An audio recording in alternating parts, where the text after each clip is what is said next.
isto resume-se tudo a uma vida muito pirateada, ou seja, andamos aqui sempre à espera do que é que vai acontecer a seguir,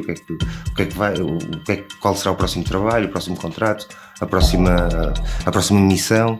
Pronto, e vivemos sempre neste mistério do dia a dia. Estou-se para pagar as contas, nisso eu também tenho um versátil currículo em restauração. bastante extenso. Restauração, limpeza de Airbnbs, se eu fosse fazer assim todas as profissões que já tive, e essas sim por necessidade. Neste meio em que eu trabalho,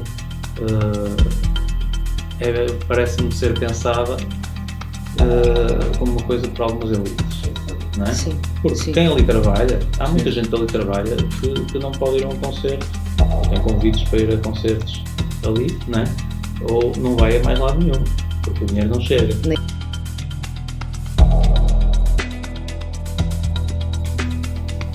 Bom, este é o podcast do Abril, com o nome Megafone.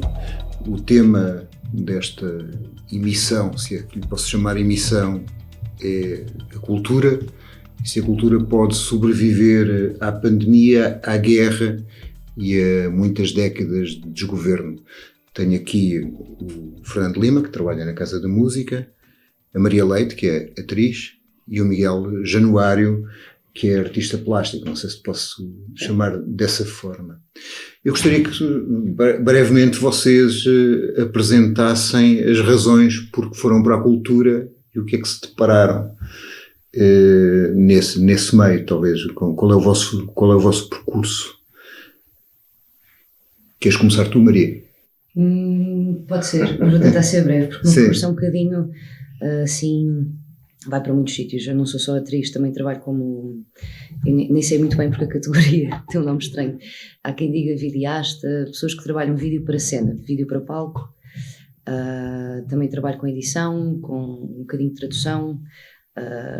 Faço assim, tipo, um bocadinho multidisciplina desde que comecei, e é uma das coisas que me agrada no palco, que é isso, é uma arte, o teatro é uma arte multidisciplinar para mim, tanto na criação como na apresentação, e é uma das coisas que me agradou desde o início, por ser assim um sítio de encontro desde as artes visuais, às artes plásticas, à sonoplastia, e tem assim um bocadinho de tudo, e isso agrada-me muito, porque permite, via trabalho de equipa. Eu acredito muito no teatro como um lugar de cocriação e não de figuras únicas e gosto muito desta coisa que há no teatro, justamente, que é isto, que é um encontro entre várias disciplinas e a possibilidade de pensar transtemporalmente questões como estas de que se acaba de falar. Se a cultura pode sobreviver face pandemias, face guerras, o palco é um lugar onde se pode pensar, repensar, pôr tudo lá em cima ao mesmo tempo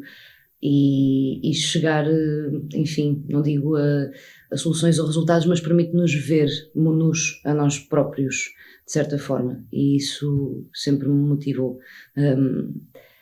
E para além disso também trabalho um bocadinho com cinema, quando posso, quando é possível, e é isso. Neste momento estou a pensar formar-me mais para ser professora, portanto quero fazer o curso de ação de formação para professores. E é por vontade ou por sobrevivência? Ambas, por vontade. Não vou dar aulas para colmatar um buraco. Se fosse para isso eu arranjava um trabalho noutra coisa qualquer. Se fosse para pagar as contas, nisso eu também tenho um versátil currículo em restauração. bastante extenso. Restauração, limpeza de Airbnbs, se eu fosse fazer assim todas as profissões que já tive, e essas sim por necessidade, as profissões que tive por necessidade. Felizmente neste momento tenho assim aqui uma espécie de bolsa de ar, porque consegui pedir subsídio de desemprego depois de 2 anos a contrato a termo com o Teatro Nacional São João.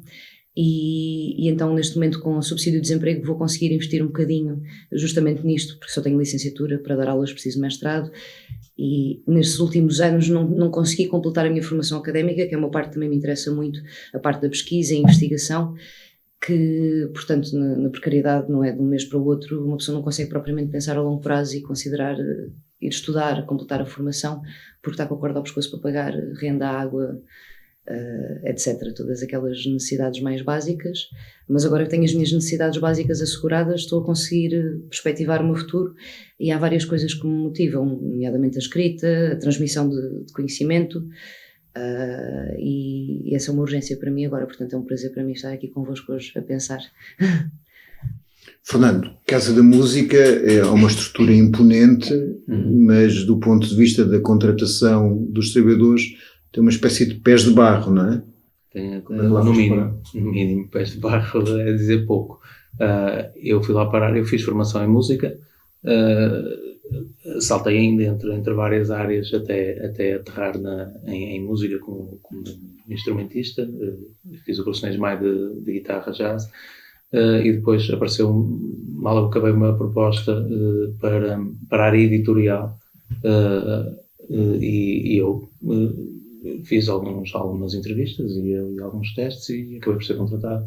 Portanto, basicamente para escrever sobre música, para editar, para encomendar textos, notas de programa, para escrever sinopses. Portanto, tem tudo a ver com escrita, não exatamente com o curso que eu tirei, mas veio um bocadinho no seguimento. Por acaso também, curiosamente, por ter feito uma formação em jazz e havia um interesse na altura do diretor artístico da altura, Pedro Burmester, de que a Casa da Música fosse realmente a casa de todas as músicas e, portanto, na área editorial que tivesse alguém com uma formação que não fosse exclusivamente clássica. E havia esse objetivo de ter de ter pessoas que, no fundo, que abrangessem vários géneros e que pudessem dar ali, ajudar a formar aquilo que era o objetivo, que hoje em dia se perdeu bastante nesse sentido, e a Casa da Música já está longe de ser a casa de todas as músicas. Agora, o que é a casa de muita precariedade, isso é verdade, e é aí que eu acabo por pegar, juntamente com uma série de colegas, em problemas que se agudizaram no momento em que começou a pandemia, e portanto houve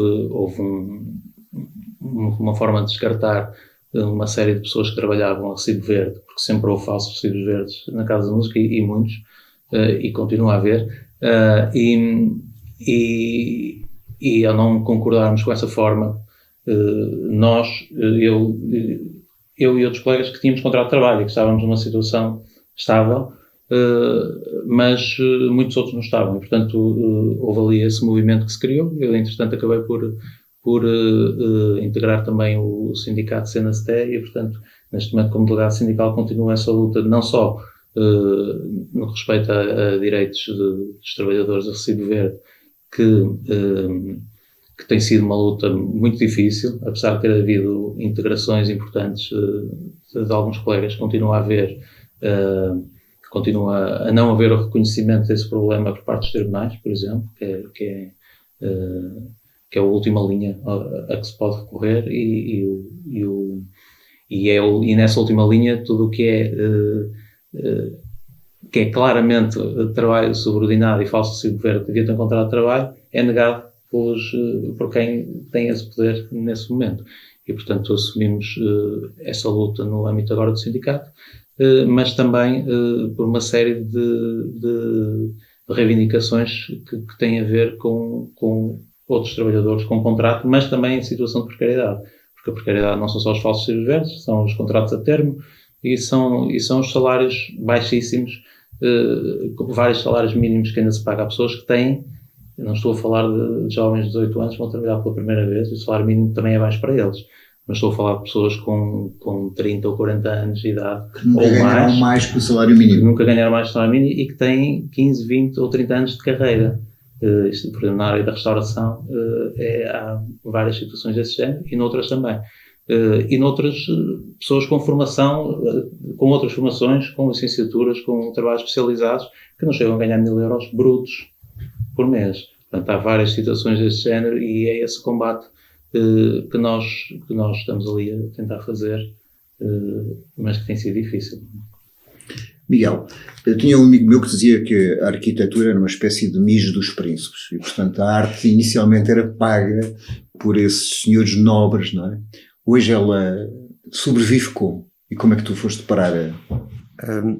Sobrevive, acho que também à custa de um sistema de mercado que vai, de alguma forma, também dando umas mijinhas e que de alguma forma contribui e perpetua também esta dependência que a arte tem de um tipo de novos mecenas que têm poder ou capital para ter ou usufruir da arte. Eu fui parar, por um lado formal, eu venho do design, da área do design de comunicação, de um lado informal venho do grafite, e essas duas áreas juntaram-se e criei um projeto artístico de intervenção, com base na comunicação e com base na intervenção urbana, que me deixa também, de alguma forma, com as calças abaixo nos pés, porque não me posso... porque independentemente deste lado mais comercial da arte, e isto é um paradoxo com o qual eu vou lidando com o meu projeto, tem algumas contradições, ou seja, também dele próprio se comercializar ou ter esse lado mais comercial. Mas pronto, vou lidando com isso. E vou lidando com isso de uma forma também de fazer um bocadinho de tudo. Consigo ir tendo trabalho na minha área de design e no vídeo. Um pouco involuntariamente fui ganhando algumas skills de várias áreas ligadas mais ou menos à comunicação e pronto, e consigo-me assim desdobrar um pouco nesse sentido.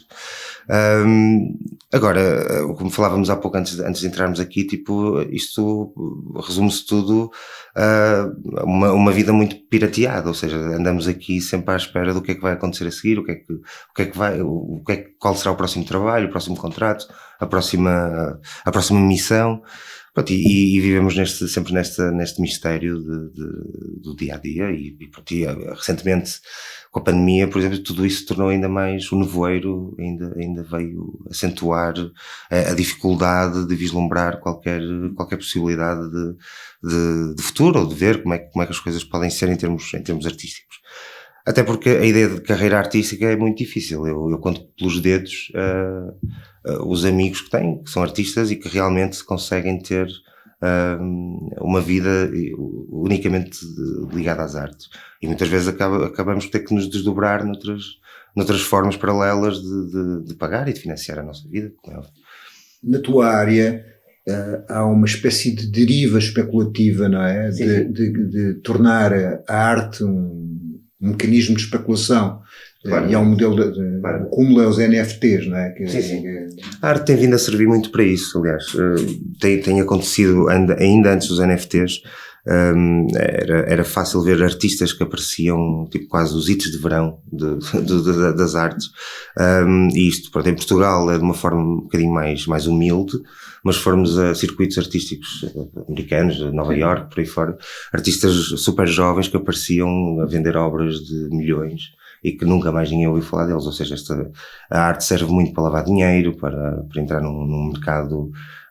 Mas isso não serve para subsidiar os artistas, é uma espécie de Euromilhões por um. Sim, não é? é isso, é do Euromilhões por um. E depois, pronto, está todo um glamour ligado também à vida artística, às artes, que pode interessar também às elites, pode interessar, mas são coisas descartáveis, são momentos. E os NFTs são hypes. E então, no mundo que vivemos agora do scroll down, estes hypes vão e vêm e aparecem e desaparecem. Sim, exatamente. Tudo o que tu estás a dizer aplicado ao acesso ao emprego na minha profissão. Completamente. Totalmente. E há bocado Qual falavas da delas? academia, isto expande-se à academia também. Como ator. Pois. Mas expande-se à academia também. Há pouco falavas de dar aulas. São tudo áreas completamente entregues à precariedade, à falta de perspectivas, de não existir. A questão das bolsas, por exemplo, na área da academia. Não trazem nenhuma perspectiva. Falávamos dos salários mínimos, pessoas de 30, 40 anos. Quem está ligado à academia também com os 30, 40 anos não tem perspectiva nenhuma do que é que vai fazer a seguir. As bolsas que vêm não trazem nenhuma garantia de como é que vai ser o próximo ano. São projetos pontuais que não têm, por exemplo, não têm subsídios e que não garantem a continuidade. E o que é que vai fazer uma pessoa de 40 ou 50 anos que esteve sempre ligada à academia? O que é que vai fazer a seguir? seja, são áreas que estão elas próprias, estão elas todas super vulneráveis, expostas E o próprio recrutamento do mercado tem critérios, o próprio recrutamento do mercado na tua área tem critérios que aparentemente não são artísticos. Quando agora se vê que nas televisões recrutam em função do número de seguidores do Instagram, não é? Isso é tipo um sintoma no meio de um universo de um fetiche de categorias. Eu não quero entrar aqui a usar tipo palavras muito específicas, mas é aquilo que eu sinto, não é tipo um chavão nem uma bandeira, mas eu sinto mesmo que é um fetiche de categorias e que se inclina cada vez mais a arte para uma espécie de ditadura tecnocapitalista de eficácia. Numa altura em que nós precisamos urgentemente nos ver ao espelho, enquanto humanidade, refletidos na nossa míriade de potenciais representativos infinitos, limitamos ainda a figura do ator e também há essa coisa glamourizada, estupidificada. Muitas vezes quando nós somos chamados a intervir no espaço público é numa zona muito de ingenuidade e muito direcionada para o consumo. Se tão rápido tens um ator que está a publicitar e a vender um par de sapatilhas da Nike, logo a seguir ele também está a fazer um statement político, mas que fica completamente desvirtuado porque é a mesma pessoa que te faz sentir incompleto, porque não tens aquele creme incrível para a cara ou aquelas sapatilhas incríveis que te fazem sentir tipo na vanguarda artística, porque depois fica tudo misturado. Uma ideia de fast food relacionada com a maneira como o nosso corpo é assimilado por estruturas tanto privadas como públicas, porque aqui fica completamente deitado por terra, porque a nossa profissão passa, até eu receber o dinheiro, o meu dinheiro passa por muitos intermediários e há uma validação a cada uma dessas etapas. E os princípios muito raramente são artísticos. Quando um realizador ou um encenador apura um elenco que quer para o seu projeto, ou se esse elenco até foi designado em cocriação, porque o projeto pode ser feito em cocriação e não é sempre tudo sob a égide da grande ideia do senhor, do mestre que teve. É o art washing, é quase como o greenwashing, o art washing. Yeah. Um bocadinho. Mas qual era o modelo alternativo? Isto é, este é o modelo de que para sobreviveres tens que fazer o anúncio da sopa e portanto a tua imagem não sei o quê, tens que fazer a novela do coisa. Qual era o modelo que garantia a liberdade artística e a existência de qualidade na tua área? Eu não falo sequer das escolhas que eu faço enquanto profissional, tipo de eventualmente poder fazer um produto, e eu detesto, não é a delimitação entre o que é comercial e o que é, enfim, artístico, porque separar essas duas coisas é justamente o que torna tão difícil a mim e outros colegas meus termos acesso, porque és imediatamente designado comercial ou artístico, e isso veda-te, porque não é de todo. Mas há essa separação.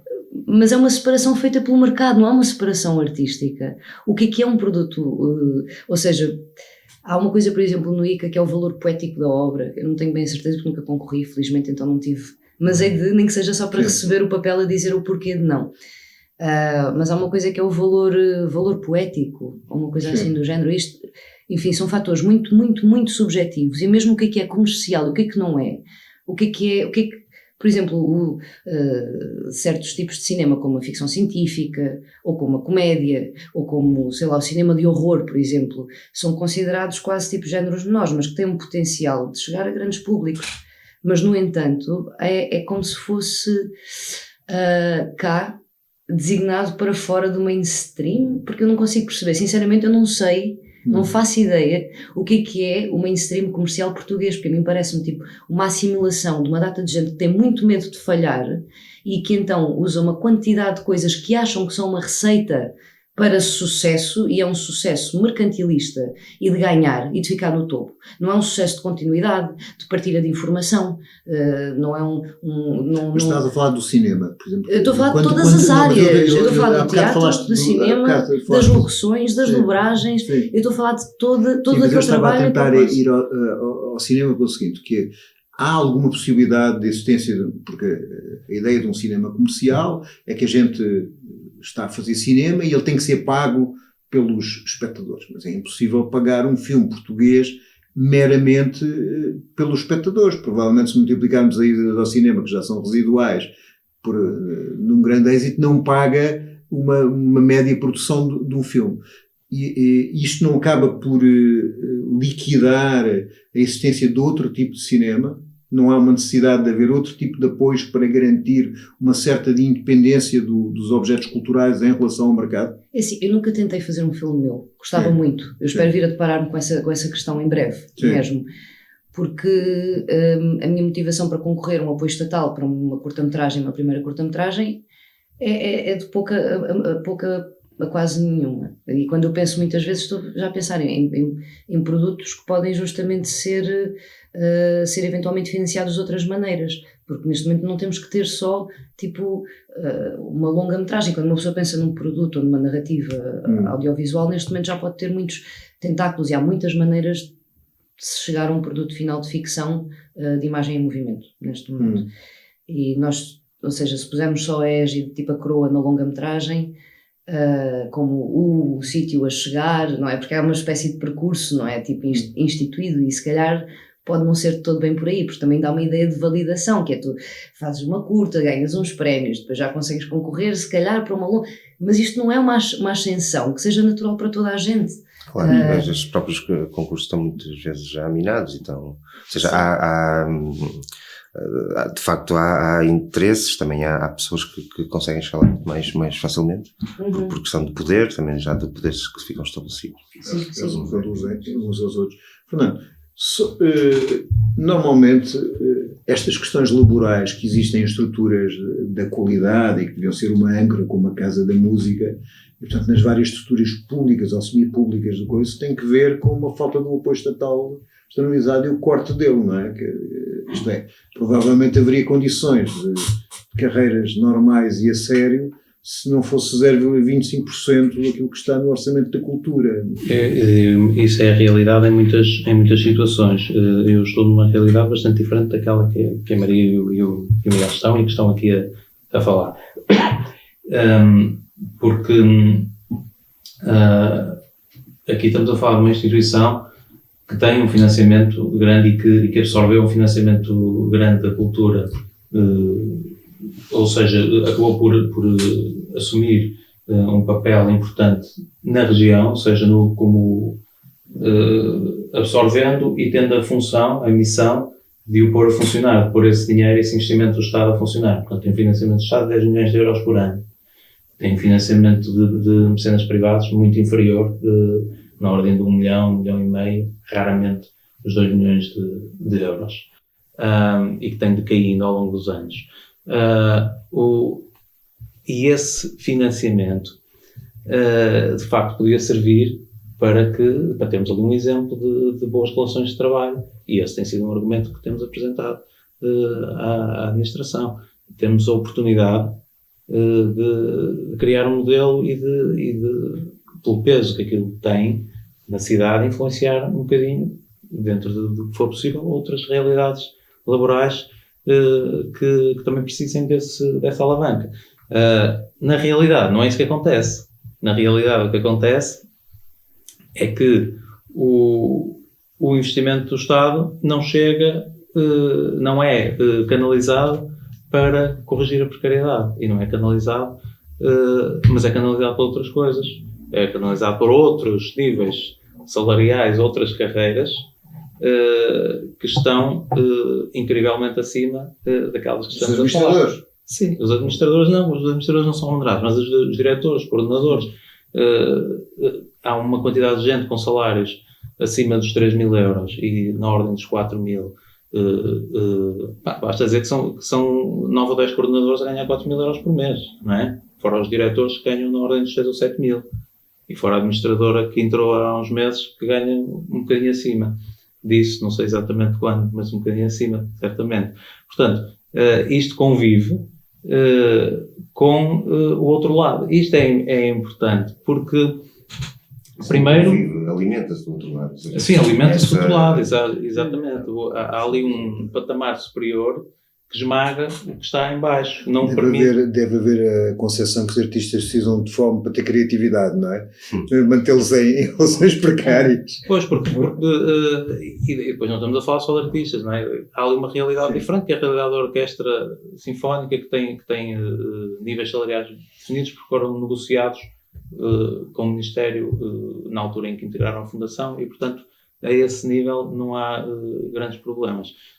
mas no resto dos trabalhadores, que é mais de metade, há essa diferença, ou seja, o salário mais baixo para o mais alto são uma diferença de mais de 10 vezes, com o dinheiro público, não é? Porque quando se passa uma empresa privada, também é condenável, mas é diferente, não é? Sim, o próprio Estado até perpetuar. Agora, aqui é o próprio Estado. Porquê? Porque o Estado dá o dinheiro, mas não gera. Os privados que lá estão... E, no entanto, dá 10 vezes mais que os privados, não é? Sim. E tem uma gestão privada. 10 vezes mais, fora o que vem da origem, não é? A própria construção... Acaba por se comportar exatamente da mesma forma. Nós vemos isso a vários níveis, ainda agora a área da cultura a passar graves problemas depois da pandemia, e tivemos o Estado a ajudar empresas de retalho e supermercados para poderem, coitados, tipo, aproximar o ordenado mínimo sem perderem os seus lucros, não é? Tivemos empréstimos na ordem de €1 milhão a empresas gigantes para poderem compensar o aumento do ordenado mínimo. Mas isso não parte de uma concepção que a cultura é uma espécie de flor na lapela, que isto é, a função da cultura na sociedade é muito residual. A gente tem que dar água, comida às pessoas e se houver dinheiro fazemos umas festas, não é? Eu que vejo aqui a cultura neste meio em que eu trabalho parece-me ser pensada como uma coisa para algumas elites, não é? Sim. Porque quem ali trabalha, há muita gente que ali trabalha que não pode ir a um concerto, ou tem convites para ir a concertos ali, não é? Ou não vai a mais lado nenhum, porque o dinheiro não chega. Nem não o é? tempo, não é? Não Muitas tens vezes nem tempo nem dinheiro. Há ali cargas cargas horárias muito, muito complicadas, a nível de desregulação e de instabilidade. Diz, portanto, por um lado há uma política de restrição orçamental do ponto de vista do Estado, e por outro lado também não existe uma política que permita que as pessoas, a generalidade da população, tenha acesso à cultura, não é? Estes dois triangulamentos. Sim, ou seja, nas poucas situações em que há um financiamento relativamente satisfatório, digamos, que é ali o caso, que bem aplicado deveria de facto ser mais, porque se soubesse essa garantia de que era bem aplicado deveria ser mais. A forma como o dinheiro é distribuído é esta. Noutras situações nem isto existe, não é? Portanto, o problema, agora fala-se muito das oligarquias, não é? E eu às vezes penso que nós também as vivemos aqui, não é? Porque temos grupos que vão absorver quando o investimento há, e é raro que haja, depois vemos ele ser absorvido por quem não está de facto a fazer...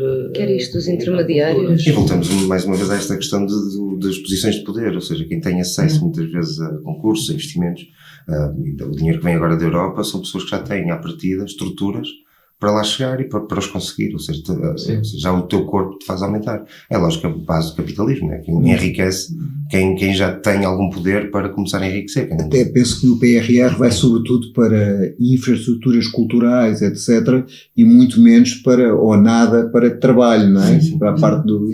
Pois, para a parte técnica, porque isto é quase dividido por a meu ver, assim, por algo parece que tens, não é, os técnicos, depois tens a zona artística, entre aspas, e depois tens uma zona assim, entre as duas coisas, técnico-artística, técnico-artística, que é onde está o ator, ali também alguns no meio, e depois tens o autor, a autoria, não é?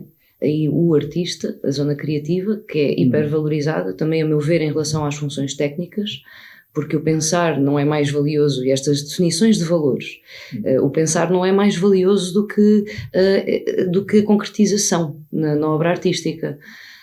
E porquê que, não é, o autor continua a ser o celebrado com o ordenado mais alto, e depois acima do autor ainda temos os cargos administrativos, que fazem uma distribuição depois do dinheiro também muito com a ideia de um projeto-chave na mão, que não contemplam, por exemplo, períodos de ensaios, a quantidade de investimento pessoal que é feito não é? Em coisas muito simples, ocupar um espaço implica água e implica luz. Se uma companhia precisa de ensaios, ela precisa de um sítio para preparar as coisas. E muitas vezes, quando eu ouço estas boias de salvamento da cultura, e mesmo ontem na sessão de esclarecimento do Estatuto, dá sempre muito o exemplo do eu chamo o artista para vir dar um concerto ao Terreiro do Paço. Eles falam do Terreiro do Paço, Pavilhão Atlântico, falam assim de mega estruturas para dar exemplos. Foi o que aconteceu também na pandemia, aquela primeira suposta boia de salvação que era tipo... Era um festival. O festival de gente que já tem muito, não é? Não era uma espécie de distribuição de dinheiro e todos os técnicos que ficaram sem trabalho nessa altura, não é? É mesmo só para chamar as pessoas que são... É como se houvesse uma ingenuidade da parte do próprio Ministério em relação ao que é um trabalhador da cultura, porque não é o grande artista, não é? Eu acho que isso é ingênuo, na verdade. Eu acho que é propositado. Eu acho que é a manutenção de um sistema que se pretende que seja de propaganda e de entretenimento. Se a sociedade do espetáculo é a sociedade de turbo, não é? Que nós vivemos agora. Portanto, é exacerbar todo esse processo de relações que se cria com a cultura. Ou seja, a cultura serve para alimentar... E é uma cultura de acontecimento, não é? Uma cultura de eventos, contínua, de eventos. Não é? Os eventos, não é? Portanto, a cultura serve também para isso, ou seja, é para preencher essa necessidade de criar momentos instantâneos, os eventos, alimentar a população, que é pouco exigente, porque com pouca cultura também a população é menos exigente, ou seja, se for a cultura do espetáculo não cultiva assim tanto, portanto mantém-se aqui toda esta pescadinha de rabo na boca, e isso acaba por beneficiar quem cria e quem cria as estruturas de poder. Nós vemos isso, por exemplo, questões como o Estatuto são para resolver esse problema ou são para manter como está, dando uma bolacha de vez em quando às pessoas sobreviverem? Eu acho que é uma espécie de institucionalização, no fundo, e vocês sabem melhor e poderão eles falar melhor do Estatuto porque conhecem melhor que eu, mas é uma institucionalização da precariedade. É como se institui a caridade, como se institui a boa vontade e os pensos rápidos. Portanto, eu acho que acaba por ser esta uma forma já normativa de fazer as coisas. Tipo, não se procura resolver problemas, procura-se cortar alguns ramos para manter a coisa minimamente podada e polida e manter o sistema tal como é. E até põe a coisa num sítio, estava-me agora aqui a lembrar, e eu estou a pensar nisto agora que estou a dizer, não tenho isto pensado, mas que mesmo esta coisa de agora a pessoa que é contratada pela entidade poder escolher se quer recibo verde ou contrato, também vai desresponsabilizar as entidades empregadoras pela claro. Forma como empregam, e isto é o que eu sinto que é, ou seja, eu também eu trabalhei a contrato a termo nestes últimos 2 anos, e a maneira como a cultura é trabalhada eu acho que é muito não sustentável, porque trabalha muito no regime de burnout também. Nós estamos sempre em regime de burnout, sempre a mostrar uma quantidade de trabalho que deixa muito pouco espaço para a reflexão, para a verdadeira investigação. Isso tem a ver com o modelo laboral, não é? Exatamente, sim, tudo isso. Tu tens que agarrar qualquer oportunidade. Tu não podes questionar nada em nenhuma área, tu não tens tempo, ou seja, o próprio sistema baseia-se nisso em todas as áreas, é feito assim, para que tu não tenhas tempo para chegar a casa, questionar, ler, investigar sobre qualquer assunto. Pois bem, por isso que às vezes o efeito manada funciona muito bem. As pessoas vão como se calhar foste completamente desrespeitado naquele dia de trabalho. Claramente, claro. Isto aconteceu muito. A ideia, e eu acho que isto está a extremar, e desde que veio a pandemia, agora com o que estamos a viver agora atualmente, é cada vez mais o extremar de manter as pessoas suficientemente no limiar da sobrevivência, ou seja, que elas consigam, mas também estejam suficientemente ocupadas e mimadas, com o mínimo, para também não levantarem grandes alaridos. Portanto, e isto mantém-se. As pessoas não têm tempo, não pensam, não pesquisam, não podem manifestar-se praticamente, porque não podem deixar de ir trabalhar no dia a seguir, têm que continuar, não vão perder o dia a seguir de trabalho. E andamos sempre aqui e é colocar os mecanismos da exploração internalizados entre a pessoa, não é? Como se as pessoas fossem todo o seu tempo, elas próprias estão a explorar elas próprias. Quer dizer, a ideia de um certo empreendedorismo cultural. Depois o individualismo nisto, ou seja, este extremar do individualismo, assim, cada um tem que se safar a si próprio, ou seja, que não há esta relação de comunidade com o outro, a preocupação com o próximo, ou se é como estamos a ver agora, que são estas preocupações muito rápidas e efêmeras, não é? Tipo, são quase... existem por efeito social, quase de pressão social, como estamos a ver agora este assistencialismo que existe por causa da questão da guerra, porque há uma propaganda muito intensa para que as pessoas se predisponham, e uma pressão social para que se predisponham a isso, e daqui a 6 meses vamos ter a consequência real deste efeito, não é? As pessoas, o racismo vai vir à tona, tipo, a verdadeira essência das pessoas, tipo, que agora estão a ser despropositadas até nesta entrega. E não é bastante curioso que ontem, um senhor professor do ISCTE veio dizer que a vinda dos ucranianos era bem-vinda, que eles não viriam com reivindicações, iriam trabalhar duro, sem ser das 9 às 5, não é? É a visão que as elites têm das pessoas, é esta a visão que tem de quem trabalha, o distanciamento super latifundiário ainda. Ali dentro do teatro. Eles precisam, é como vêm as artes, eles precisam, vamos dar, porque eles olha, dá-lhes uns marcadores e uns lápis e uns papéis que eles pintam, eles gostam. E esta ideia, tipo, super... E que a pessoa não terá agência para também dizer como pode fazer melhor o seu trabalho. Vocês lembram-se na pandemia como, de repente, os artistas não fossem vocês. Tipo, toda a gente com o seu telemóvel, se não fossem vocês. Mal houve o desconfinamento. Quem? Artistas? Não desconheço. Tipo, ou seja, este distanciamento da situação, da sociedade de consumo, que cria tudo como algo descartável, são produtos descartáveis. E nós somos um produto, não é? Como é que tu vês uma alternativa a esta situação? O que é que podem ser modelos de estrutura, modelos públicos, modelos cooperativos, outros modelos que possam garantir outro tipo de condições? Isso é muito difícil dar uma resposta a isso. Tínhamos de conversar, se calhar, durante muito tempo para chegarmos num conclusão, acho eu, que é um desafio. Alguns passos. Alguns passos. Sim, mas antes disso, até eu estava aqui a surgir umas coisas a respeito do que o Miguel estava a dizer, porque este alinhamento das pessoas que é desejado e é cultivado, é interessante nós vivermos isso às vezes.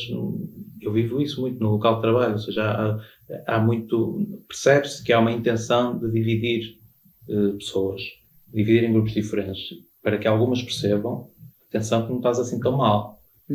E há outros a querer o teu lugar. Isto é o discurso que nós ouvimos. Quantas vezes? E cuidado com aqueles que eles devem querer alguma coisa, que estão a reivindicar, quem reivindica é tratado como criminoso. Não é? Mesmo que uns meses antes fossem pessoas brilhantes, porque não tinham reclamado ainda de nada. Não é? Ou louco, ou meio... Sim, portanto, algum interesse devem ter, fujam, não é? E vocês até não estão mal. Se calhar até ganham um salário mínimo. Mas pronto, ao menos tem um contrato. Se calhar até o contrato a termo, mas olha, até tem mais um ano. Portanto, há outra ali que se der o mesmo a recibo verde, não vem a correr. Isto permite que as pessoas se mantenham com medo, não é? Com medo. Depois, com excesso de trabalho, também se mantêm bastante amorfos, porque não têm tempo sequer para se preocuparem com as coisas. Portanto, excesso de trabalho, o medo e divisão. Quem está num estado de precariedade, os outros também estão, não é? Estes que quem estou a falar também estão num estado de precariedade, mas depois há outros que ainda estão pior e não contam com o tal sentido de comunidade das pessoas perceberem que aquilo nos vai afetar a todos. Não é? E é possível criar essa comunidade? Eu acho que é. Agora é um desafio grande e é isso que temos tentado fazer também ali e tem-se visto que há muitas pessoas que assumem essa vontade de que não podemos, por nós estarmos relativamente bem, não podemos deixar os outros afundar porque vamos todos, não é? Nem é só uma questão de solidariedade, também é, não é? Muitas vezes também é, mas não é só isso, é o sentido mesmo de comunidade, vão todos para baixo e daqui a uns anos são os nossos filhos que estão bem pior. Portanto, há essa noção, e eu acho que se vai construindo essa noção e é preciso trabalhar constantemente essa preocupação. Agora, em relação à pergunta aos modelos,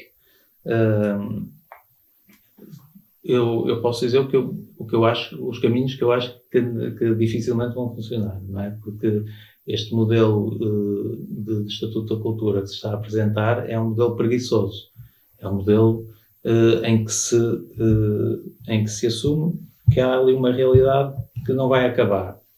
Porque os artistas até são muito livres, não é? Portanto, eles fazem mais ou menos o que querem, mesmo que sejam contratados durante um mês ou uma semana para cumprir determinado trabalho com um objetivo específico.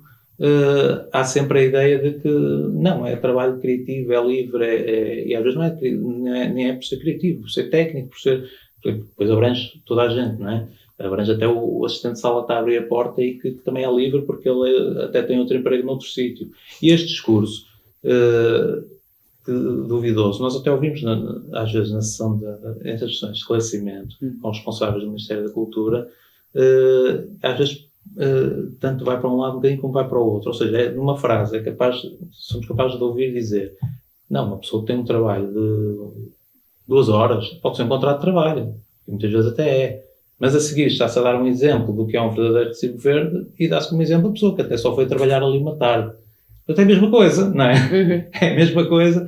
Portanto, não há, da parte de quem governa, nem sequer há essa consciência, às vezes, de que o contrato de trabalho é a regra, é a forma como as pessoas devem trabalhar. E não implica que sejam, que percam autonomia, porque há um conceito de autonomia que está até no Código do Trabalho, que é a autonomia técnica, que pode abranger uma quantidade enorme de atividades. A pessoa tem a sua autonomia, um artista, um músico que trabalha numa orquestra com contrato tem uma determinada autonomia até um certo ponto, noutros pontos não terá, não é? Portanto, um professor que dá aulas tem uma autonomia muito grande, não é? Tem um programa para cumprir, mas nós chegamos a uma forma de pensar e como estava a dizer o Miguel, de institucionalizar e de oficializar as relações de trabalho independentes, supostamente independentes, que podem chegar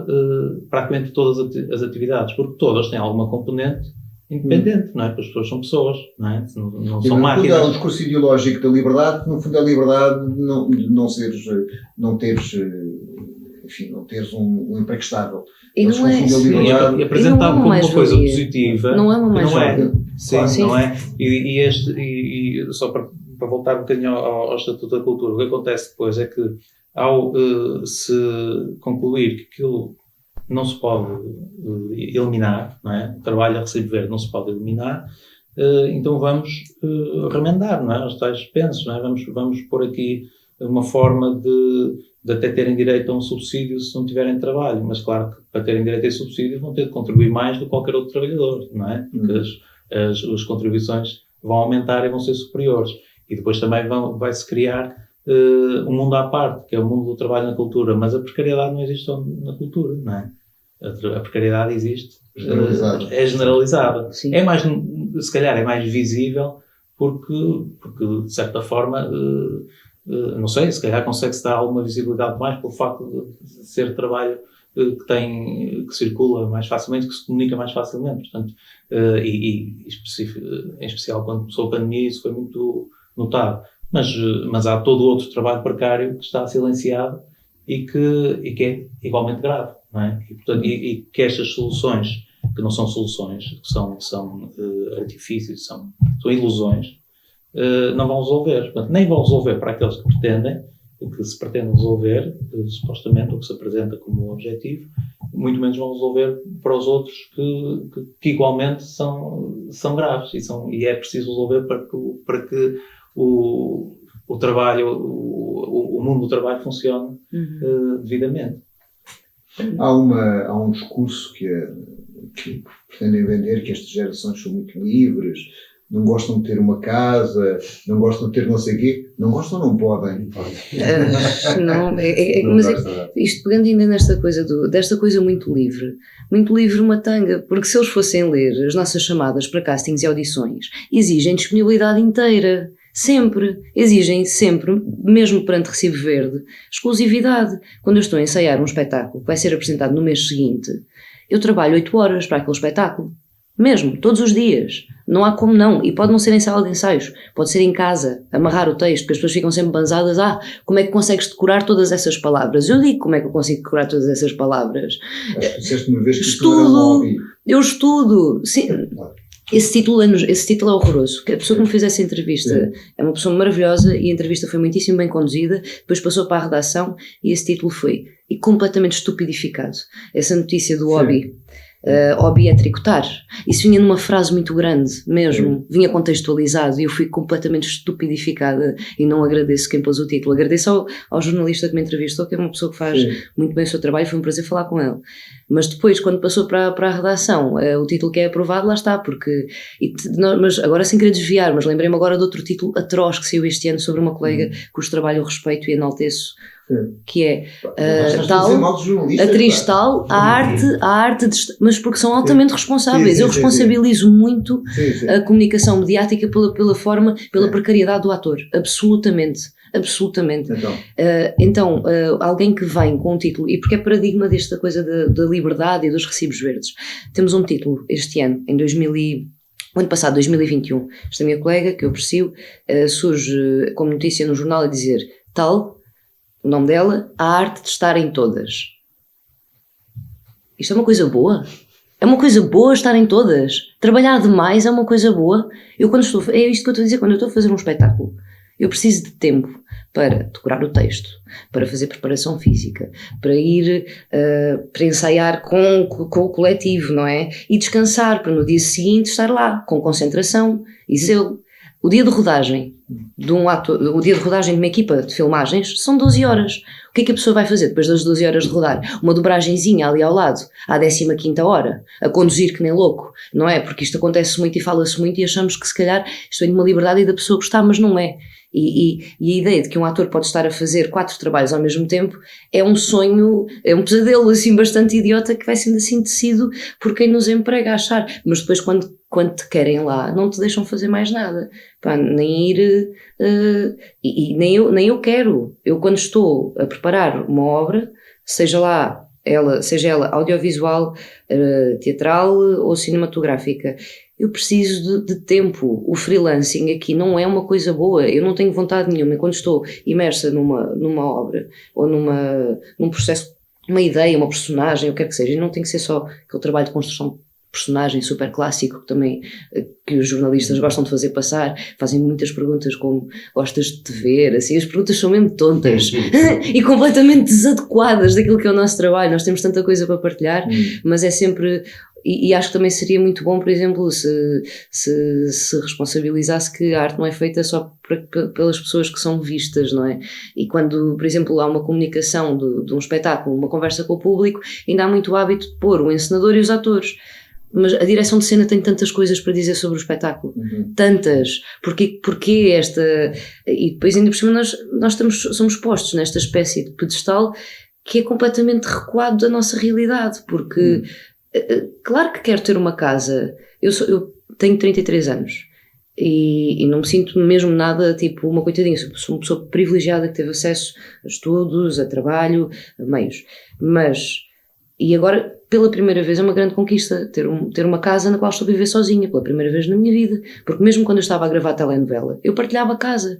E não o digo como se fosse uma coisa má, porque eu gosto muito também de poder estar inserida num sítio de partilha, que para mim também é uma maneira de poder estar em trabalho, ou seja, o hábito comunitário de partilha de informação e de sermos realmente, verdadeiramente colegas uns dos outros, e não falo só entre atores, falo tipo, nós olharmos nos olhos e não nos deixarmos levar por esta alienação sectorial, porque dizer que os maquinistas lá em cima, os atores malucos para ali, depois mais não sei quem, e ninguém se encontra, não é verdade. Nós não só conversamos como somos amigos uns dos outros. Isto acontece também nesta base da pirâmide. Esta base da pirâmide é absolutamente fervilhante, e a partir do momento em que as pessoas começam a comunicar, também começam a dizer que, ok, espera aí, a ti também te puseram 7 dias de trabalho, coisas que nós achamos que são muito específicas e que nos afetam só a nós, afinal estão a afetar todos os setores, todos os departamentos, e se nós começarmos a pôr questões como, ok, pediram-nos aqui o sacrifício desta vez, mas estão a pedir outra vez o sacrifício.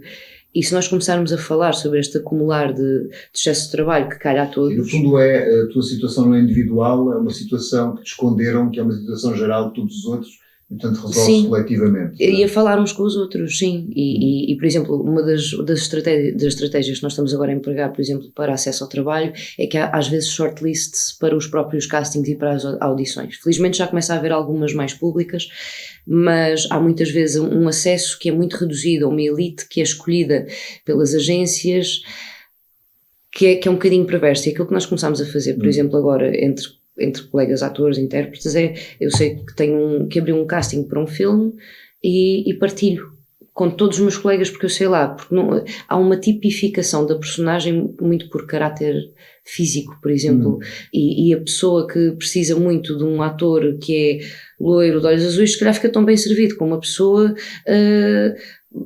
com outras características físicas completamente diferentes, conta tão bem a história, ou talvez melhor, porque esta ilusão de que o ator também tem que ser bonito. As pessoas, para seguirem uma história, não têm que ficar banzadas com a contemplação da beleza. Não vem da passagem do modelo de comunicação, quando passaste a ter os morangos com açúcar e passaste a ter aquela geração de modelitos. Não, isto é Hollywood. Não, mas em Portugal, quer dizer, tu tinhas em Portugal, os filhos que faziam televisão eram as pessoas do teatro declamado. Tu tinhas um conjunto de atores que vinham do teatro, passaram para a televisão. E depois tiveste modelos a seguir, não é? Sim, sim. Mas foi posterior, mas não é? Mas em condições altamente precárias.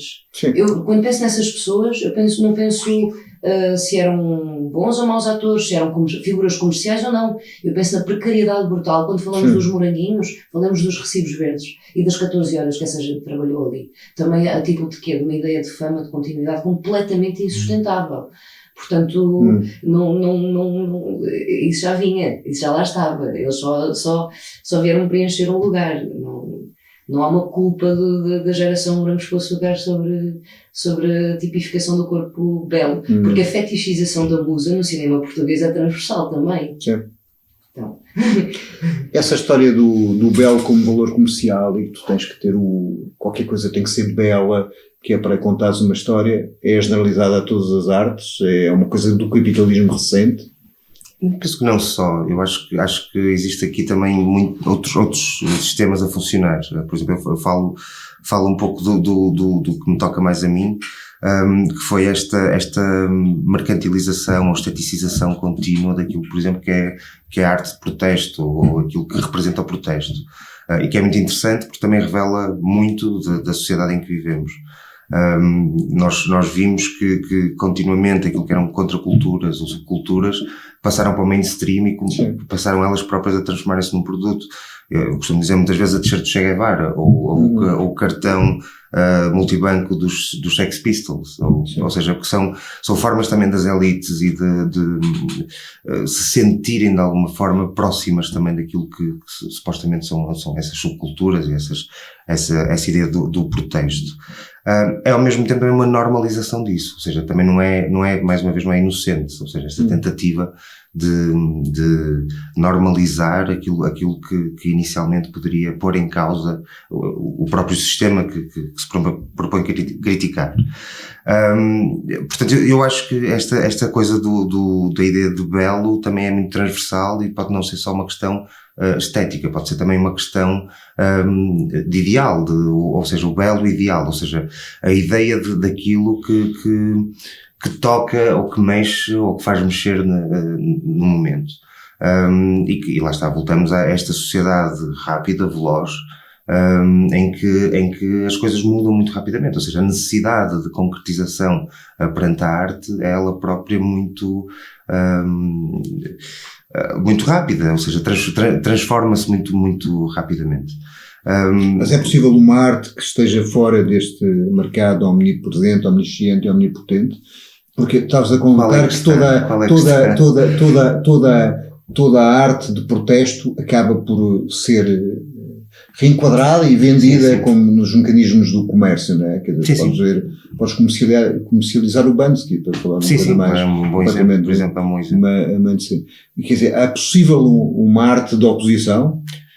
Acho muito difícil, honestamente. Acho mesmo muito difícil. Porque rapidamente vai ser esteticizada, vai ser aglutinada e transformado em produto. Isso é o que o sistema faz, e sabe fazer muito bem. Temos um manifesto muito bom de uma autora que é a Legacy Russell, que se chama Glitch Manifesto, que fala justamente sobre fazer uma arte que procura inscrever-se nessa zona de sombra. Ela tem um dos motes é Glitch Throws Shade, justamente sobre a categoria. Então, mas propõe isso quase como um jogo de desconstrução permanente, em que tu tens que estar... Devias estar sempre a reconstruir e a reconstruir. Sim, a tua própria arte é muito fácil, porque, ou seja, eu lembro-me de alguns exemplos que são bastante marcantes. Quando começaram todos estes protestos do Occupy Wall Street, aqui há cerca de uma década, muito rapidamente nós tínhamos marcas, a Levi's a fazer calças da Revolução, a Pepsi a levar cantoras para a manifestação e a abraçarem os polícias.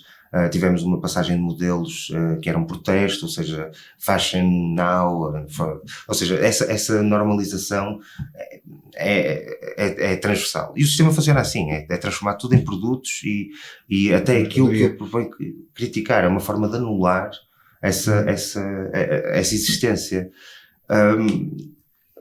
Se pensarmos bem, eu acho que é... Se tu, voltando para um exemplo antigo, é sempre possível estar num sistema e ter algum toque de subversão. Isto é, quando tu vês as imagens do Goya da família real, eles têm todos ar de normais. Provavelmente ele caprichou em deixar subjacente essa história. Quer dizer, é possível pôr um pozinho de engrenagem? É possível, mas penso, é possível sim, mas acabamos sempre por ser também uma roldana, o óleo que faz andar essa engrenagem. Mas tem que ser, eu acho que aqui neste momento seria tremendo, porque a arte é muito amiguinha do Estado. A arte oleia o sistema. Amiguinha do Estado ou do mercado? Do mercado e do Estado. Mas o Estado comporta-se como o mercado.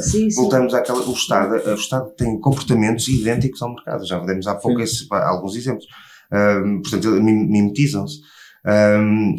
Não sei como fazer. O Banksy é um bom exemplo, ou seja, esta arte de protesto, a street art, o Banksy vale milhões, um quadro do Banksy, ou seja, acaba por perpetuar esse próprio sistema. Quem é que tem acesso a isso? São as elites que podem comprar aquele quadro.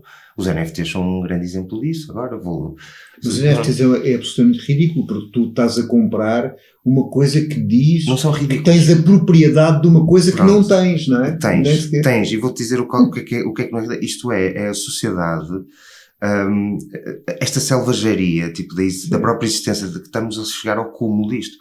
Os NFTs, tal como as criptomoedas e todo esse mundo, permitem-nos que miúdos ou pessoas de um dia para o outro fiquem milionários. É uma espécie de milhões prometido. Sim, só que é esta alucinação em modo ultra turbo da hipermodernidade que nós estamos a viver que consegue concretizar tudo isto. Os NFTs vêm com uma ter ideia por trás. Que é os artistas digitais poderem finalmente ter algo como assinar o trabalho deles. Okay? Aquele trabalho, como um artista plástico, pode assinar uma obra, está ali no canto, é dele, temos lá com os óculosinhos, ok, ele pintou mesmo isto. O artista digital não tinha isso, portanto, os NFTs vieram permitir isso, a blockchain. Mas a Creative Commons já tinha feito isso? Já tinha um princípio para isso.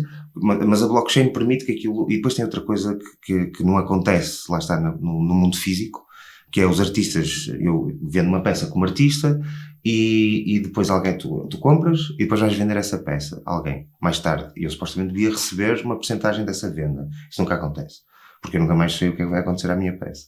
E a blockchain permite que o artista vá sempre recebendo por cada transação que seja feita sobre essa peça. Pronto, o princípio é bom. Só que estamos num mundo tipo que, espera lá, é como inventas a tecnologia, a internet também é muito boa, mas foi usada para fins militares. Para especulação financeira, isto é, quando tu compras uma imagem que toda a gente tem dos macacos de não sei o quê, comprou 1 milhão, 4 milhões. Sim. E o que tu tens não é o direito de propriedade sobre isso, e o direitos de autor, mas o que tu tens é uma coisa que está em todos os computadores, a dizer, tu és o proprietário disso, não é? Como ter um carro. E depois levas esta sociedade do entretenimento que vivemos, em que o pessoal vai para festas super elitistas, com o seu ecrãzinho a fazer de colar e os NFTs que têm a passar. E vão para as festas assim. Não sabia. É isto. Estamos a viver. Bom, esses comandos são loucos. E agora temos o metaverso, não é? Porque as pessoas já nem estão cá a viver, as pessoas já nem estão aqui, não é? Estão com os seus óculos a comprar as casas que não conseguem comprar na realidade. Portanto, o mercado é fantástico. Não te permite seres livre aqui, então criou-te toda uma meta-realidade para tu seres livre lá. Então tu vais, metes os teus óculos, tens uma vivenda com vista para o deserto, não sei do quê, podes convidar os teus amigos, cada um com o seu avatar que não se querem ser, e podes pôr os teus NFTs na tua sala, e os teus amigos podem se divertir e até podem pagar, se tu quiseres, para entrar no teu negócio e por aí fora. E já a polícia, e já tudo. Mas depois também tens existências digitais de coisas como o Uncensored Library. Que tens não, mas imagino que seja. Pronto, que é uma maneira de usar uma plataforma do metaverso, não é? Mas uma plataforma de liberdade, em que países cuja liberdade não permite ter certas obras publicadas no Uncensored Library conseguem ter, e nós podemos aceder a qualquer momento, em qualquer parte do mundo. Sim. A tecnologia não é o inimigo, não, o problema não é a tecnologia, é o que é que nós fazemos com ela. Mas depois também se ela não é em si mesma mais do que uma forma, também uma organização, não é? Mas sempre foi, o papel não é, e a caneta, também a tinta. Quando se falou sobre... Estamos a falar de realidades de alienação total. A questão de colocares... É um transporte para um lado... Mas numa altura em que muito poucas pessoas tinham acesso à alfabetização, deixar de ter comunicação, ou seja, transmissão oral de cultura, e passar a ter tudo em livros, e só os monges nas igrejas é que têm acesso aos livros, também criava alienação. Portanto, também era uma tecnologia que deixava uns dentro, outros fora. E eu acho que a tecnologia faz sempre isso, independentemente de... A sensação do imersivo que nós temos com o digital e com o virtual... dá-nos uma desconfiança, e também porque estamos já numa zona de consumo massificado. O problema é que tu não tens alterações. A questão é, se tu disseres que uma determinada estrutura tecnológica te permite a democratização do poder, mas aquilo que tu vês nas criptomoedas, ou que tu vês nos NFTs, ou que tu vês no metaverso, é que a desigualdade cresce exponencialmente e redistribui na realidade exponencialmente também. Mas a palavra, mas o alfabeto permitiu-te um conjunto de coisas que depois tiveram que ver com a sua democratização a partir da... Não era, porque as mulheres não podiam ler nem escrever, não é? Qual é que era o acesso paritário? Mas eu acho que cada vez mais... Qual é o avanço que tu tens em relação à criação do metaverso? Zero, não é? Tens um avanço total. Eu não acredito numa ideia de avanço, não acredito sequer numa ideia de avanço. Eu acho que nós não estamos exponencialmente a tornar-nos melhores. Nós estamos a jogar com os instrumentos e com as coisas que neste momento nos estão a acontecer. E nós estamos... Certo, mas o que eu estou a dizer é que, do ponto de vista da criação da escrita, ela permitiu determinadas coisas. Permitiu-te guardar as coisas, permitiu-te articular pensamentos, permitiu-te que pudesses ler coisas das gerações anteriores, que na tradição oral não terias. Em relação a isto, tens a criação de um mundo de ilusão que pode ter efeitos democratizadores determinados, mas na realidade ele é total ilusão. E hoje tu tens, em relação à literatura, tu podes ler o Shakespeare. Mas isso é uma coisa boa. Leem também não é alienante. Os best-sellers da FNAC. É melhor um best-seller da FNAC ir à FNAC e escolher o primeiro best-seller que te aparece lá no top 10, ou teres acesso justamente numa altura em que não tens nem um chave furado para comprar um livro e de repente consegues ter acesso à obra completa de Shakespeare. Não sei, eu gosto dos livros, eu adoro livros, mas a quantidade... Estava a falar da escrita, mas estava a falar do suporte. Pois, porque ele continua lá... A ideia é que, seja qual for o suporte, a ideia da alienação, eu fixei um bocadinho nisso, porque quando falavam um bocadinho da beleza, do culto da beleza, não é? Como uma coisa que eu estava a pensar nisso de uma forma alienante também, porque a beleza se calhar permite-nos não pensar, não é? Não sei, eu acho que é mais intrigante uma coisa que foge um bocado da beleza, ou a beleza que se transforma, um ator ou uma atriz que até é considerado um modelo, digamos, nesse estético, mas de repente se transforma e nos põe a pensar que aquilo afinal há ali outras coisas, não é? Portanto, que a degradação acho que essa alienação que se pode cultivar tanto no cinema como na televisão, como na literatura, como nestes universos tecnológicos, podem ser mais fáceis, se calhar, não sei, isso teria de ser visto, pode ser mais fácil chegar a mais gente ou não, ou alienar mais ou menos. A tecnologia tem outro poder também de fixar as pessoas, isso é verdade, mas o objetivo de as manter alienadas para não pensarem e não fazerem ondas, eu acho que é transversal, não é? Claro, e até a própria congruência não é, de próprios, o Instagram tens texto e tens imagem, e tem que haver sempre uma espécie de congruência entre o texto e a imagem. Ou seja, esse consumo, não, claro que não, estou a dizer, para esse consumo rápido, eficaz da beleza e do que é simples e que é visto em scroll rápido, exige uma congruência que é sufocante para qualquer expressão mais artística. E se calhar vou pensar o avanço da cultura e o avanço o que deve ser, voltando assim um bocadinho mas esse avanço da cultura não devia ser essa capacidade de parar e de poder pensar, precisamente, acho não que estar a acelerar. Sim, ou seja, quando a Maria dizia o esforço que se exige a uma pessoa que está a tentar criar uma obra e participar de uma obra, como seja uma peça de teatro, um filme, o que for, ou até pode ser uma telenovela, até pode ser um anúncio publicitário, não é? Ou para um grafite. Se a pessoa não tem as condições para fazer aquilo bem feito, não vai chegar ao ponto, se calhar, que podia. Portanto, quando se investe mais nas condições das pessoas se dedicarem a trabalhar, está-se a investir. Isso é muito raro no mundo do hoje, não é? Volta à hipermodernidade. É o agora, as coisas têm que acontecer já. Não, eu pergunto é que se o investimento, se calhar a médio ou longo prazo, nós vamos pagar essa falta de investimento. Claro que vamos, nós pagamos diariamente, nós pagamos na forma como, desta conversa que estamos a ter, na forma como reagimos a eventos atuais, ou seja, nós temos que dar respostas imediatas, não há tempo de reflexão para nada, só o tempo te dará razão cada vez mais. Só que já ninguém está lá para ouvir. Não funciona, fazes tábula rasa. Não funciona, tábula rasa. Não cumpres o espectável, tábula rasa.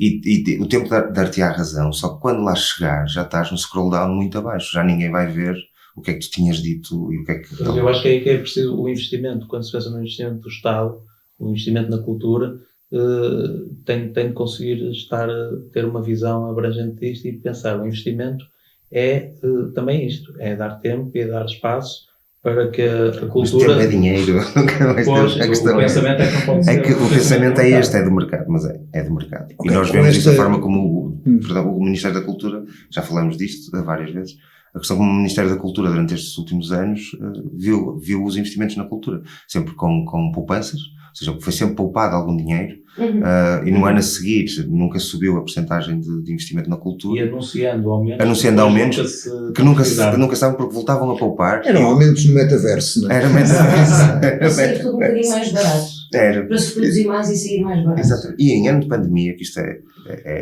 cruel até, em ano de pandemia, quando tínhamos todos os problemas que tivemos, os artistas, técnicos por aí fora, conseguiram poupar uns bons milhões de euros. Okay. Bom merceeiro. Vamos ficar aqui. Havia muito para discutir e fomos suficientemente anárquicos, não sei como é que isto vai ficar, mas esperemos que comece algumas discussões e algumas ideias. Muito obrigado pela vossa presença. Muito obrigado.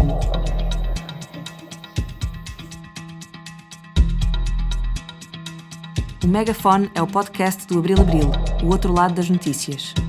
Os episódios estão disponíveis no Spotify, Mixcloud, Soundcloud, YouTube, Stitcher e sempre em www.abrilabril.pt.